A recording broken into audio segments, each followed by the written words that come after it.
Gravity കണ്ടുപിടിച്ചത് Isaac Newton ആണോ? അല്ല. അപ്പോൾ ഒരു ഫേമസ് ആയ ആപ്പിൾ വീണ കഥയോ? സോറി, അത് വെറും മിത്താണ്.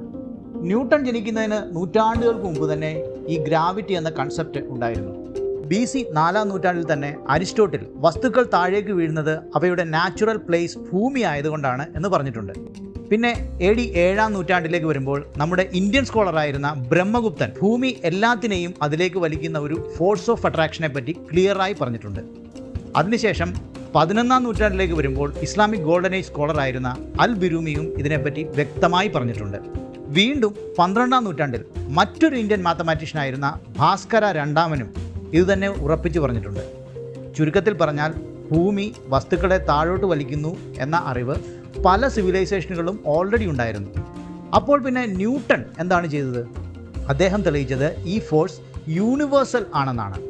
അതായത് ഒരു ആപ്പിളിനെ ഭൂമിയിലേക്ക് വലിക്കുന്ന അതേ എക്സാക്റ്റ് ഫോഴ്സ് തന്നെയാണ് ലക്ഷക്കണക്കിന് കിലോമീറ്റർ അകലെയുള്ള ചന്ദ്രനെയും ഓർബിറ്റിൽ നിർത്തുന്നതെന്ന്. ഇതിനുള്ള മാത്തമാറ്റിക്കൽ പ്രൂഫ് അദ്ദേഹം എഴുതി വച്ചത് പ്രിൻസിപ്പിയ മാത്തമാറ്റിക്ക എന്ന അദ്ദേഹത്തിൻ്റെ മാസ്റ്റർ പീസിലാണ്. പിന്നീട് ഐൻസ്റ്റീൻ വരുന്നതുവരെ ഏതാണ്ട് 200 വർഷക്കാലം ഇതായിരുന്നു യൂണിവേഴ്സിൻ്റെ അൾട്ടിമേറ്റ് റൂൾ ബുക്ക്. ഇതൊക്കെ ആയാലും എൻ്റെ അഭിപ്രായത്തിൽ ലോകത്തിലെ ഇതുവരെയുള്ളതിൽ വെച്ച് ഏറ്റവും ഗ്രേറ്റസ്റ്റ് ആയ സയൻറ്റിസ്റ്റ് ആരെന്ന് ചോദിച്ചാൽ അത് സർ ഐസക് ന്യൂട്ടൺ തന്നെയാണ്. അത് എന്തുകൊണ്ടാണെന്ന് അടുത്ത വീഡിയോയിൽ പറയാം. നിങ്ങളുടെ അഭിപ്രായത്തിൽ ആരാണ് ലോകത്തിലെ ഏറ്റവും ഗ്രേറ്റസ്റ്റ് ആയ സയൻറ്റിസ്റ്റ്?